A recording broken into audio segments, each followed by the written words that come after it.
Hello বন্ধুরা, শুভরাত্রি। আজকে শুক্রবার, তো কালকে আমাদের শনিবারে লবান। দেখো আমাদের সবজি কাটা হয়েছে, এই ঘরে আছে। এই ঘরে বন্ধ করা আছে কারণ ওরা বারবার ঢুকছে বলে দরজাটা বন্ধ করে দিয়েছে।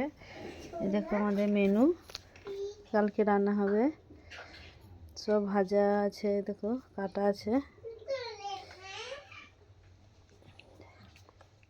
আমার ছেলে ফোনে আর জন্য দেখো কেমন তাকাচ্ছে, শুধু ফোন নেবে, শুধু ফোন।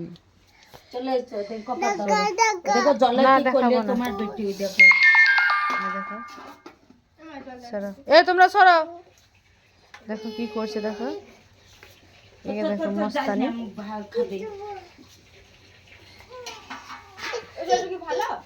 Tata, bye bye.